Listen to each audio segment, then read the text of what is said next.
Hey guys, welcome back. Sorry about the little mishap with the audio before. So I'm going to pick it up from where it went bad. We're going to finish this chapter. And so without further ado, I'm just going to jump on in. And here we go.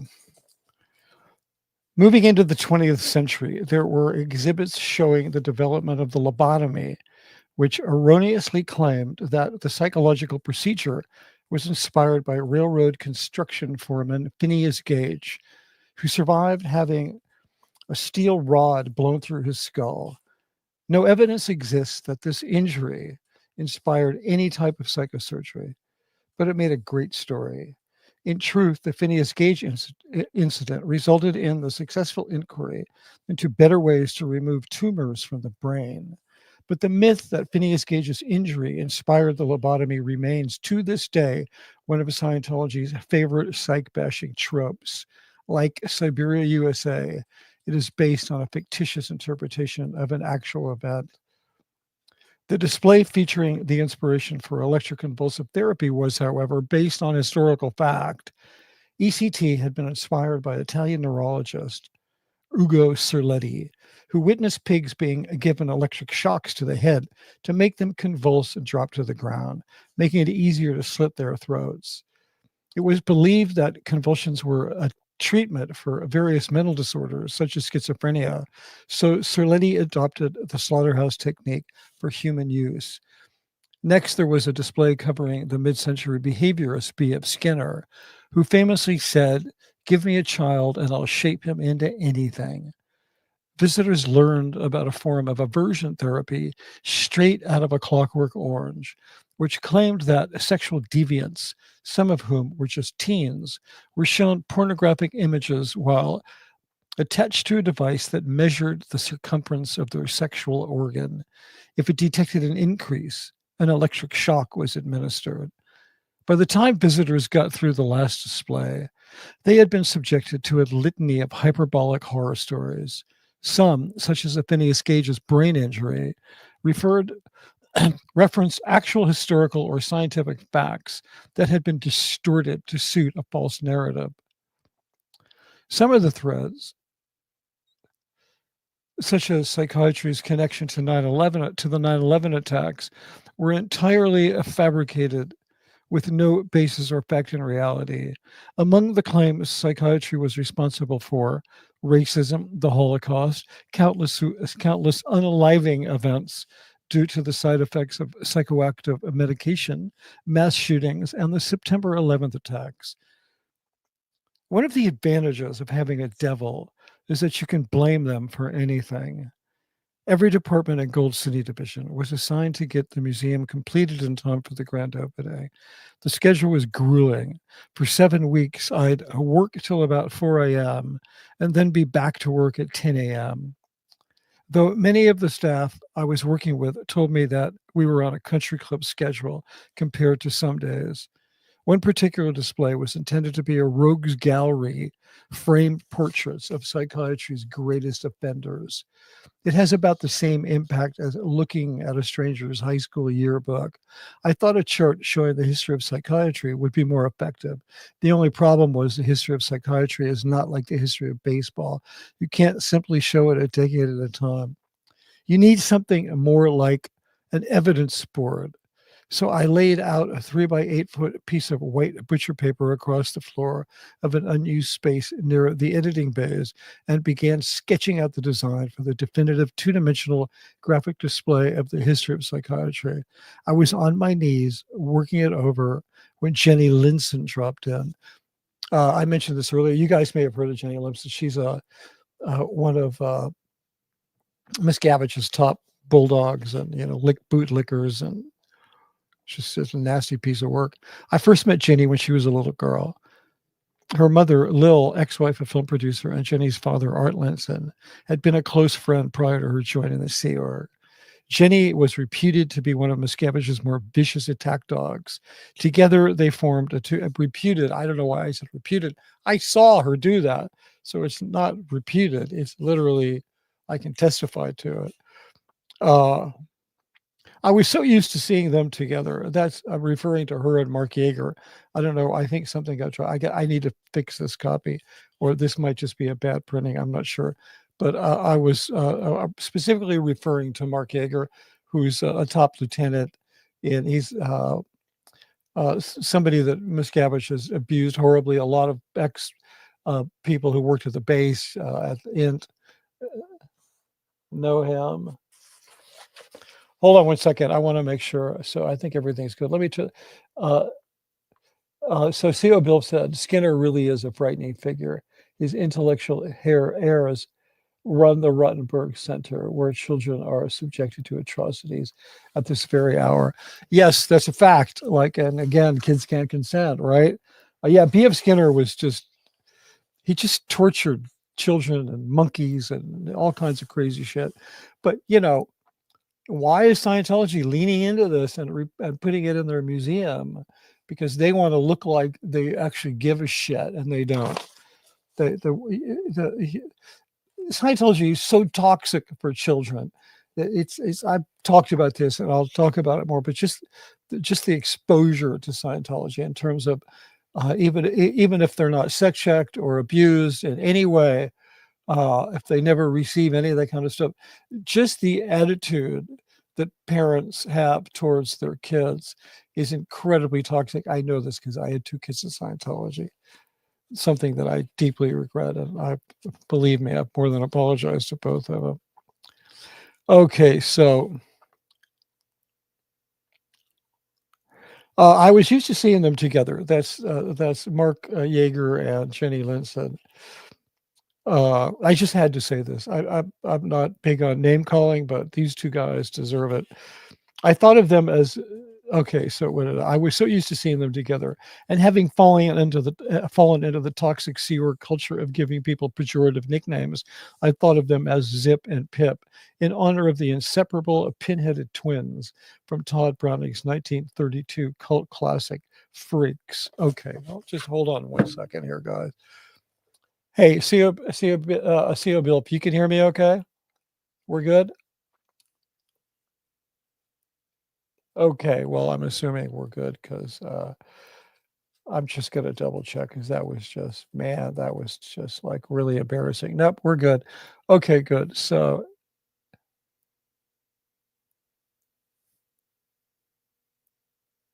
uh, yeah, so CO Bill asked, is this the duo that accosted Marty at the airport? Yeah. Yes, it is, and they were also there when Mike Rinder was accosted in his car, and yeah, they're 2 of the leading sort of.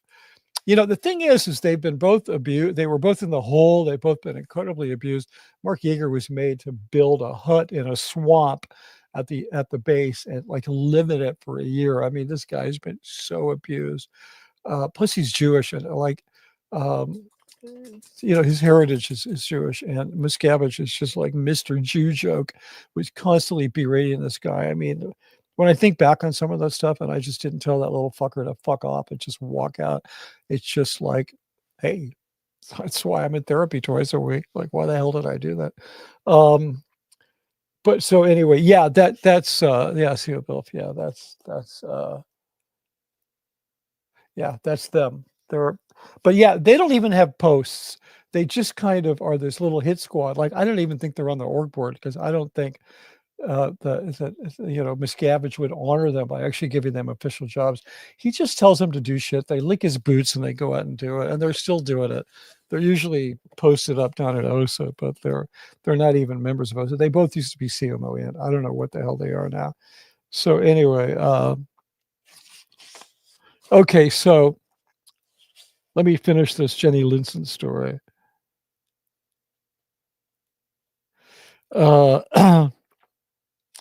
So anyway, okay. No, here's what I got distracted here. I'm just going to do this real quick. Check this out. Zip, and I don't know. Did you guys ever see? Anybody ever see? Give me a note in the chat if you guys ever saw Todd Browning's film Freaks. 19. I can't remember when it was. Let me see if I can find a decent picture of them. Oh, there you go. There they are. So let me go back here. Let me present this. Present, share screen. There they are. Just so you know what the hell we're talking about.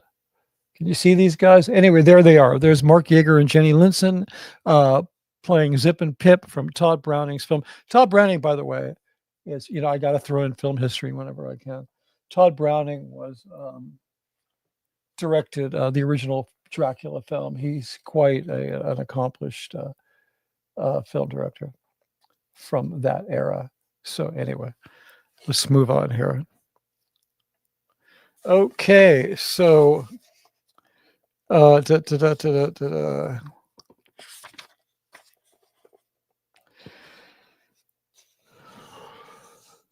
always gotten along well with Jenny. That I never had a run-in with her was likely due to my being on Miscavige's good side, and that because of my friendship with her mom, I was a family friend of sorts. Jenny had been harassing me daily for the past couple of weeks. Her single message, COB is counting on you to get this done. You're it. Apparently, she thought her job description included badgering people. That particular night, when Jenny entered the room, as I knelt on the floor, diagramming the history of psychiatry, the fake bullshit history of psychiatry, I could no longer take it. She must have said 5 times in a row, COB is counting on you to get this done. You're it. I thought about rationally explaining to her that she was not being helpful and that her badgering only served to ramp up the stress. Instead, I opted to address her in what I believe was the only language she'd understand. I stood up and turned to face her. Then, in a calm, steady voice, I said, Jenny, I've hardly slept in weeks. I'm so stressed out that I constantly feel like I'm going to puke. If you say that to me one more time, I am going to shove your head through a wall. She turned and walked out without responding. Okay, so I know that sounds kind of abusive. I've never struck a woman in my life, and I certainly wouldn't have done that to Jenny. But in the heat of that moment, yeah. So anyway, and I wasn't particularly thinking about repercussions. Telling one of Miscavige's top lieutenants, whose job it was to go around and pester people, that I was going to shove her head through a wall. But I kind of felt good saying that. It kind of was like it helped to settle me emotionally again. Anyway, then I got back to work. So Jenny walked out without responding. Miscavige had been back at the base a week or so when he paid me a visit, with a smile that seemed intended to throw me off balance. Giving no clue as to his mood, he said, I hear you had a run-in with Jenny. Thinking things were about to get uncomfortable, I responded, yeah, I probably shouldn't have told her I was going to shove her head through a wall. Miscavige gave a sardonic chuckle and then replied, I don't care if you do. He seemed dead serious. I mean, I can't really express his intonation the way he said that, but he was like, it was literally like he was saying, yeah, go for it. You want to shove her head against the wall? Go for it. I was saying that to express my frustration, and but he was like serious, like he would have laughed. I'm sure he would have got a laugh out if somebody told him, oh, Miss shoved Jenny's head through a wall. He would have gone, yeah, fuck her. Okay, here we go. The field of mental health has had its share of successes and failures. Some in need of treatment are fortunate to respond positively to psychiatric medication. I personally know several people who claim to owe their lives to their meds, and I believe them. Some are fortunate enough to find a mental health practitioner with the skills and compassion to lead them out of a dark place and onto higher ground. Solutions do exist, but are not always as accessible as having a broken limb set. The Church of Scientology points at psychiatry's failures and says, give us your money and we'll fix the problem. But they never do. The Citizens Commission on Human Rights can blast its message as loudly and as often as they wish, but it only serves to dissuade people from seeking help. In my view, the Industry of Death Museum was at best, this is how I felt about it at the time. The Industry of Death Museum was at best a wasted opportunity to inform the public that real help exists and that there are alternatives to such controversial practices as ECT and antipsychotic drugs. And just so you know, I have personally interviewed people, not as a Scientologist or a filmmaker, maybe as a filmmaker, but I've personally interviewed people who've had ECT and who've been on antipsychotics like Haldol, which is really the worst one. 2 weeks on Haldol, and you start having symptoms of Parkinson's disease. I mean, these drugs should be outlawed. And a lot of it is because, most psychiatrists don't do psychotherapy anymore. They just give out drugs. And they self-admittedly, that's what they do. So I personally would like to see reforms in the field of mental health having nothing to do with Scientology. I think Scientology really muddies the waters of calling out abuses in the mental health field, because now you speak out about it and people think, oh, that person's a Scientologist, which is really unfortunate.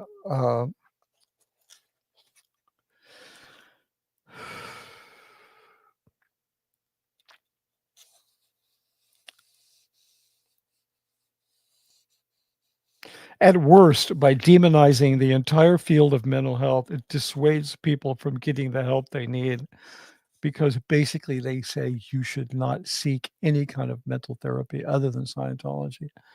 I mean, they just preach this. The final documentary in the museum was dedicated to delineating the history of CCHR. Hey, the sound might have gotten good by this point, but I'm just going to read to the end anyway. And to extolling its many victories, including a thunderously self-serving account of Scientology's so-called defeat of the Alaska Mental Health Enabling Act, the defeat that never happened. On February 14, 1992, David Miscavige appeared on Ted Koppel's Nightline, claiming that Scientology's defeat of the Siberia USA bill was the cause of the psychiatric industry's attempts to destroy Scientology, according to Miscavige. And, I played the quote, as many of you saw, I played the quote in part 1 of this video. So I suggest if you want to see it, you can go back and look at it. I think the whole interview might even be on YouTube if you want to see. If you've never seen the Ted Koppel interview, it's pretty darn crazy. Hey, bud, somebody's wants to say hi. Hello. Okay, this is my dog. So I'm not going to read that. Miscavige had a vested interest in maintaining the myth that Scientology's defeat of the Alaska bill had so infuriated the psychiatric industry that, in turn, it was the cause of legal and media attacks on the church, that it was the stick that poked the devil in the eye. In order to survive, a cult needs a god, a central authority, and a devil. In Scientology's case, it has Hubbard as God and psychiatry as the devil. CCHR staff believe they are dedicated to eradicating abuses in the mental health industry without ever realizing that they are pawns in Scientology's game. The game is played to fool the public into thinking Scientology's formidable foe, the psychiatric industry, and not the blowback from its own abuses, is the cause of the legal and media attacks that are sinking its reputation.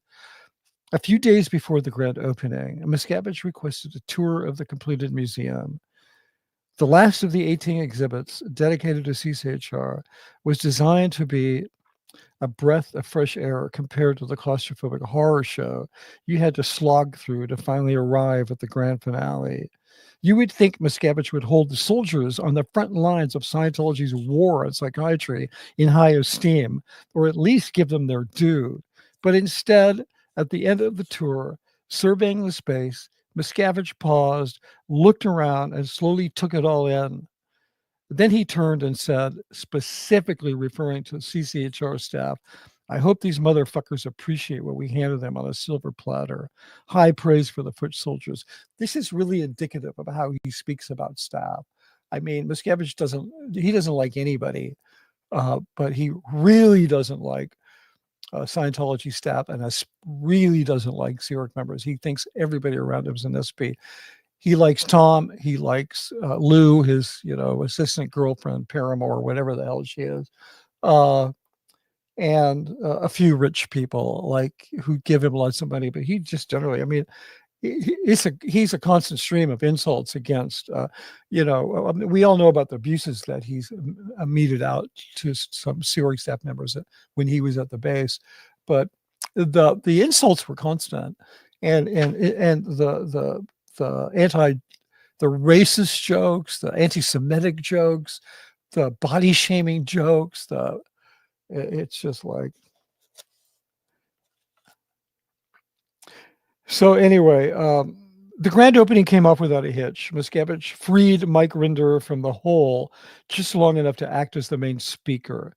Dignitaries, celebrities, and garden variety Scientologists, eager to hurl a metaphorical beer bottle at the Sykes, watched as a parade of mental health reformers, appointed and elected officials, and academics thanked CCHR for its tireless public service. Despite the technical complexity of the museum, once the doors were open to the public, tours flooded through without a hitch. Visitors were provided with museum-grade wireless headphones plugged into a personal receiver with group tours of VIPs, and VIPs heard the audio via a surround sound system. All the audio and video files were fed to the displays via a fiber network from a central server.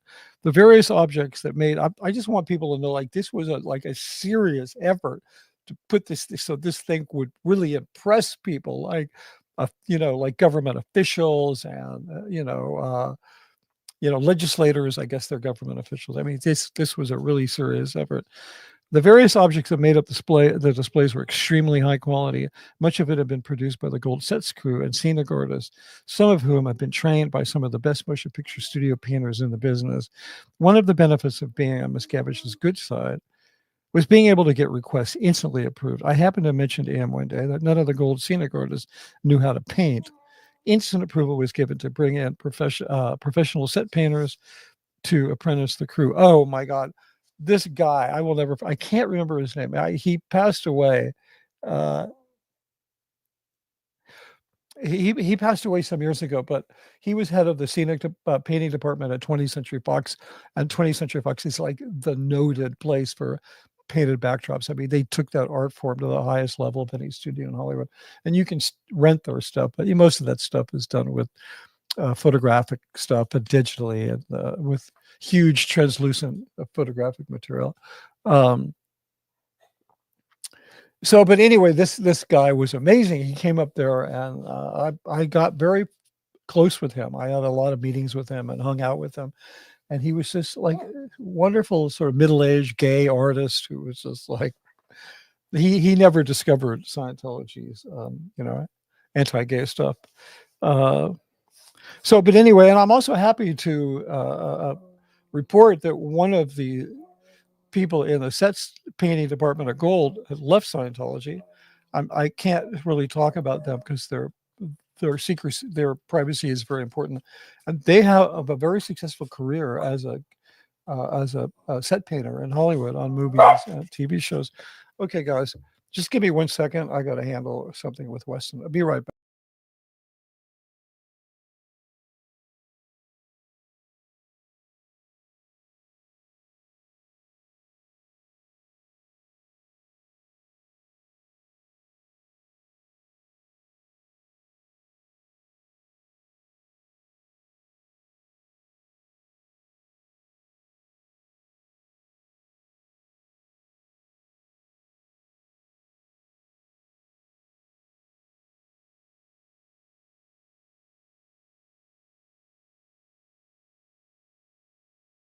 Hey, I'm back. Thanks for that. So C.L. Bilf has a comment here I want to read. It says, it's amazing they can get elected officials to show up to an industry of death, ribbon cutting. Yeah, I don't think they could. This is in 2005. I don't think they could do that today. Ever since the last election in LA between Rick Caruso and Karen Bass, I'm sure a lot of you know about it, or you heard about it, or you live in LA. But Karen Bass had attended 2 Scientology functions. At that time, she was a congresswoman. And I think in the California State Congress, I don't think she was in Congress in DC. She was in a legislative body. I think she was a congressperson. Anyway, I saw her at the gala, speak at the gala at Celebrity Center, and then she was at the, opening of the LA org. And she spoke. And so then Rick Caruso is this billionaire guy who he's going to run again for mayor. He started doing ads saying she supported Scientology. And so then the mayoral race in LA became a contest between Rick Caruso and Karen Bass, each one claiming that they hated Scientology more than the other one. Literally, our last election was all about which mayoral candidate hates Scientology the most. Uh, this is a funny question. Again, see what Bill wants to know. Um, he wants to know, how does DM hear new jokes, or are they always the same racist jokes? I don't know. How he hear, but I mean, he tended to have new jokes and stuff. I think a lot of them when his father was around, he probably heard them from from his Ron Miscavige, who was just I mean, racial slurs and racist jokes, anti-Semitic jokes were just his stock and trade. So he might have heard it from his dad. And other than that, I think he sought out the really toxic kind of misogynistic comedians, and he would listen to their stuff and just repeat it. But he was a never-ending just well of distasteful comments. Okay, so, but there's one other thing I wanted to say. So when I first started on this project, it was, as I said, it was very desperate. I had very little time to get it done, and very little time to get it done. So I really quick started gathering books, and I came across this one book I highly recommend if you're interested in this field. It's called Mad in America. It's written by a noted science writer, and this is an expose on the history of schizophrenia. This guy has nothing to do with Scientology. So of all the books that I read, I was like, okay, that became the main book that I use as source material for the museum. So I contacted this guy and I said, I'd really like to interview you on video. And he's like, no fucking way will I have anything to do with the Church of Scientology. So I never told him that. I didn't plagiarize his work, but I used the book as a kind of a guiding, as a kind of a roadmap for a lot of the content that's in there. So, but I couldn't believe it. So yeah, a lot of people showed up. And some of them were scholars, and some of them were, people that were boosters for mental health reform and so forth. But for me, one of the most important people, when I contacted him, he's like, nope, Scientology, nothing to do with it. Bye bye. So there's that. Anyway, okay, we're almost done here. So I don't think they could get anybody today. I mean, who the hell would show up for us? We have a lot of people to thank of recent for creating such a just absolute PR nightmare for Scientology. Okay, so okay, I read that. Here we go. A few days before the grand opening, Miscavige I read that. The grand opening went off without a hitch, blah, blah, blah. Then there's this little story here. All the audio and video files are fed, blah, blah, blah. I'm not sure why I put this all in here. I think it was because I wanted people to understand that this was like, as I said, it was really a substantial effort to create this sort of, this pantomime of being a good organization. So you really want to impress them with technology. That's kind of what we set out to do. So then, we got the painters in, and then so one of the CCHR exhibits had a faux brick wall that I had asked to be painted. It was like an old brick wall, and it has some drinking fountains on it, fake drinking fountains that were meant to show the Jim Crow South with the drinking fountains for whites only, blacks only, and how that was all caused by psychiatrists, right? But anyway, the wall, I thought, we should have dripping water on it. We're not going to really have dripping water on it. So the sets guys, they know how to paint that stuff. They know how to do it. I know I had gone to visit, I spent like 4 days on the set of War of the Worlds and just on talking to the art department and stuff. I was invited to go do that. Took a lot, and it was amazing. There's a gas station in that movie, which they built for the film. They tore down part of a baseball field and they put up a gas station. I walked into that gas station and there was wet grease all over the floor, like you'd expect to see in the garage part of a gas station. And I took my finger and I wiped it. It was 100% paint. Spielberg's crew, the painting effects they do are absolutely spectacular. I mean, you could eat off that greasy floor. It was actually really clean. It just, I don't know how they do it, but Anyway, actually, I did learn how they do it, and so did the crew at Gold.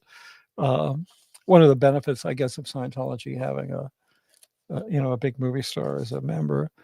Uh, so anyway, I wanted the wall painted so it was like dripping and had like mold on it, and as though there was like a leaking pipe in the wall. And when the building inspector did the final walkthrough, he noted that the water leak would have to be repaired before the museum could open. We had to explain to him that it was a painting effect. The gold set painter's work was that convincing. And I think the other reason that I really wanted to put this in here is I wanted people to know there's a lot of hardworking, talented people that like and Sea Org members and Scientologists that are kind of behind all these things, that are like really indoctrinated and brainwashed, and they're putting their best work forward.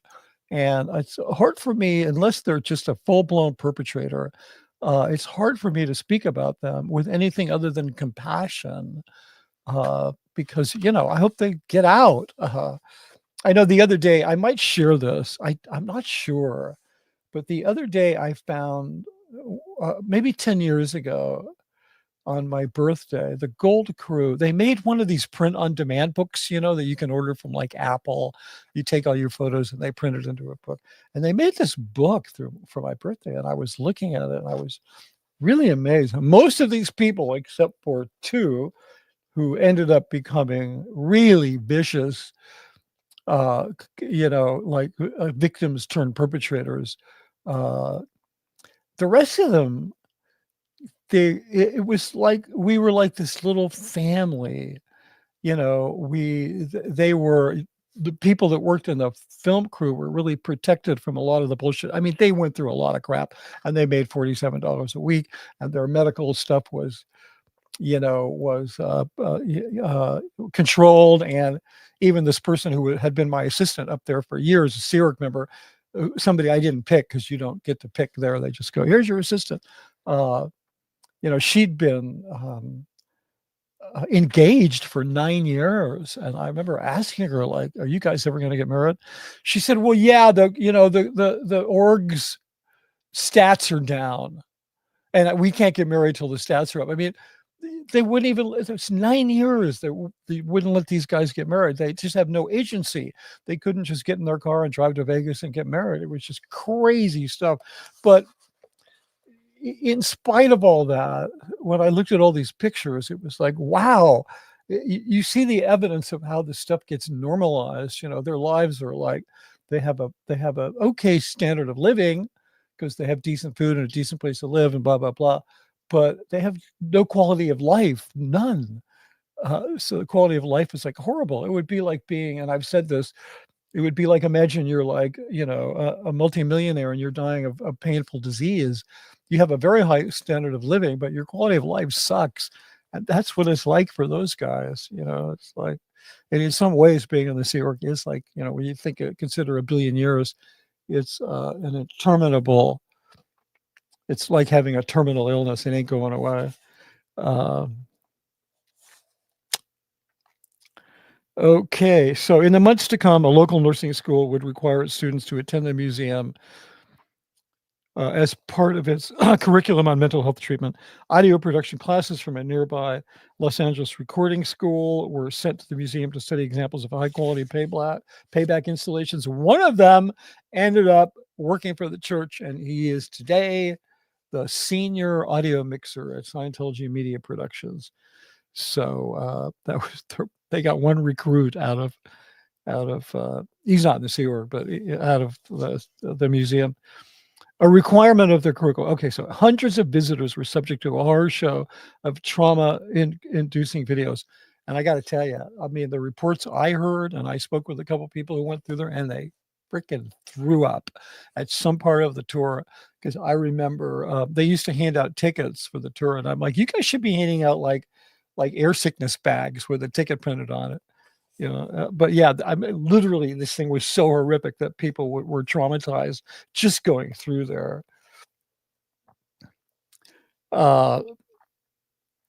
Hundreds of visitors were subjected to a horror show of trauma-inducing videos featuring psychiatric patients being electroshocked and lobotomized, patients sent into uncontrollable seizures caused by insulin poured into a tube inserted through their nose and into their stomach, and glassy-eyed and motionless orphan children on powerful antipsychotics strapped to beds in Soviet mental hospitals, and on and on.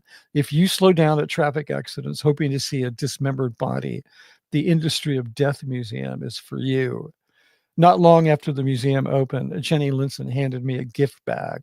Inside the bag was a custom t-shirt designed and printed just for me.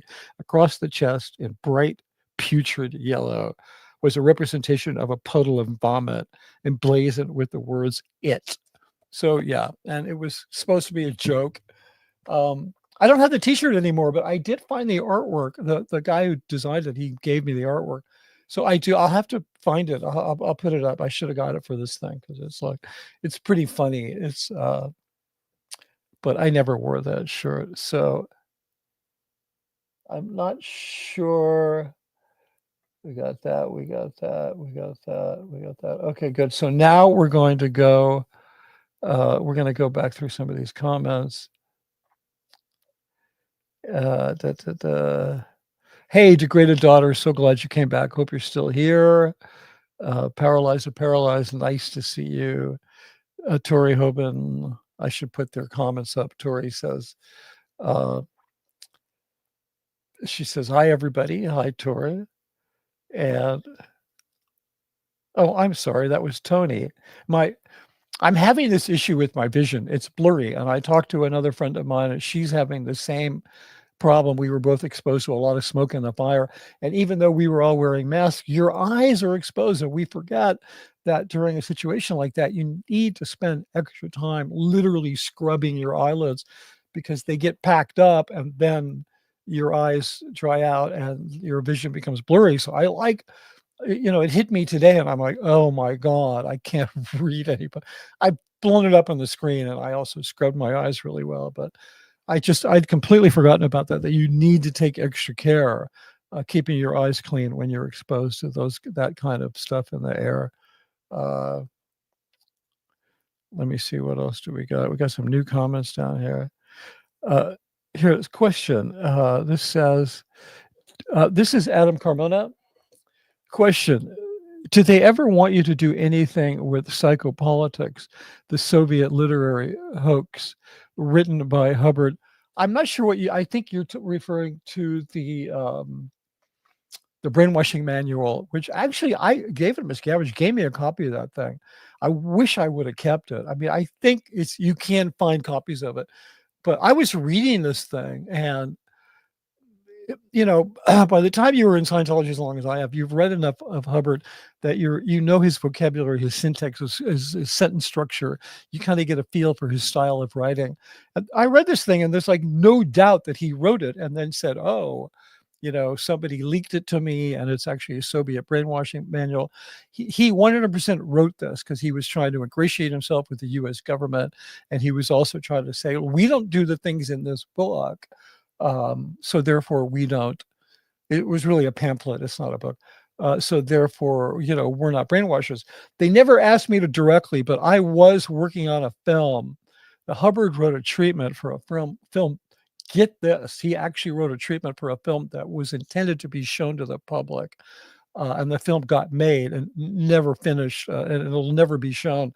And the film is called Brainwashing. And basically, Hubbard says, he tries to say in the film, it starts with a North Korean prisoner of war camp, which the guy I was training to direct, who actually was on the set doing the shots. I was in LA working on the Narconon project, but it was so violent. Like, I didn't know what to tell them. Like, I guess they were bored. They built, this is so funny. I wish there was drone footage of this. They built a prisoner of war camp at Gold. Is this ironic? And then they hired a bunch of actors and they did like a reenactment of a North Korean prisoner of war camp. And the whole point of this film, and I think this speaks to your point about the psychopolitics, because this was Hubbard engaged in his own psychopolitics. What he was trying to do, he was trying to say, look, brainwashing, which that term is it's a Korean War term. It was invented during the Korean War.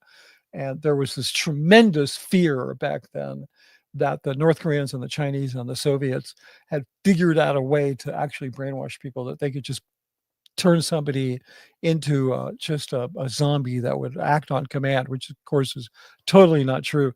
But because only Scientology can do that to people. But so yeah, but the point was, is Hubbard claimed that brainwashing is what the North Koreans did to the soldiers. We don't do that. But the fact of the matter is, for people that are so concerned with the definition of words, that is one definition of brainwashing. But there's so many things that they do which are subtly influential, which are enforced influence, which are, they follow Steve Hassan's, they fit right into Steve Hassan's BITE model, behavior control, information control, and et cetera. So yeah. So yeah, thanks for that question. So hey, degraded daughter says, "I'm still here, Mitch. You rock." And Tony Hoban said, "I get called Tori a lot." LOL. Yeah, I don't want to tell you what I got called, especially when I was a kid, because my name kind of rhymes with Mitch rhymes with a few other words. Okay, good. So anything else? We got anything else? I really appreciate you guys coming back for the I know you listened to some of this twice. I'm trying to think, was there anything else that I wanted to add in here? I thought about trying to organize some demonstrations, protests at CCHR. I'm not sure that that's a high value location to do that, because nobody goes in there anyway. So, but there is another situation that's going on at one of the buildings on Hollywood Boulevard that I want to report on, is because it does need to be brought to the public's attention. And one of the ways to do that would be by holding a demonstration, which I'm going to organize if I can get some participation. Yeah, so I put this up here. CEO Bill says prisoners of war brainwashing set scene at Gold Bay sounds like a pinch. Is that how you spell that? A Pichon novel? I know what you're talking. Yeah, it's incredibly ironic, and yeah, I mean, I was getting photos. I was getting photos of the shoot, and it was unbelievable that you had this prisoner of war camp that looked incredibly realistic, and then in the background you had all the buildings at Gold. Oh, okay, cool. I did not know this. Dan walks LA, walks by CCHR on protest. That's good. Yeah, I just is that I'm not familiar with him. But yeah, I would definitely reach out to him and see if he wants, because it's nice to have more than one person. It's nice when 10 people or 50 people or 100 people show up. It really scares the crap out of them. There's always this chance that one person, and this is not a reason not to do it, but there's always that chance that a single person is going to look a little bit like a crackpot, like the guy in Times Square with the sign that the world's ending, repent. But when 100 people show up, even 10 people show up, and then it gets really serious.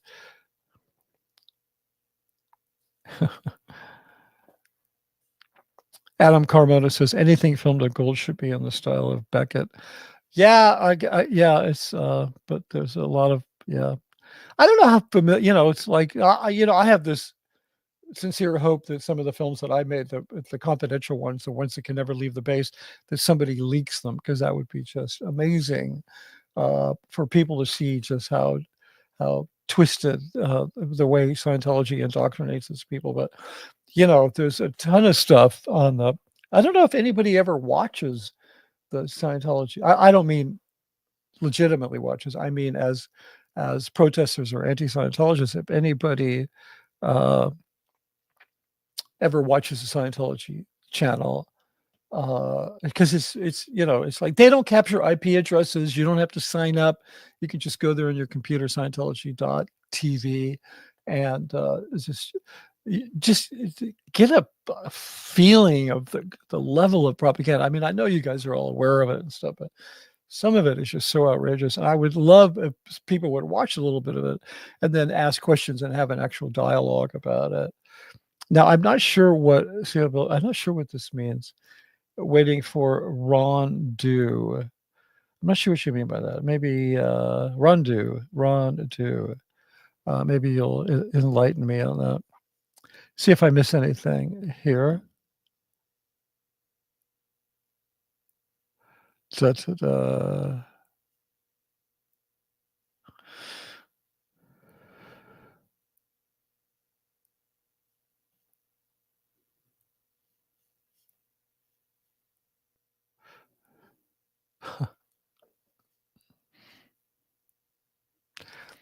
Yeah, Tony, not Tori. The viewer formerly known as Tori, who's actually name is Tony, says, "Hi, Power Laws. I've seen you a lot today, so you're a pretty popular guy, and yeah, I've seen you a lot too, and your presence is really appreciated."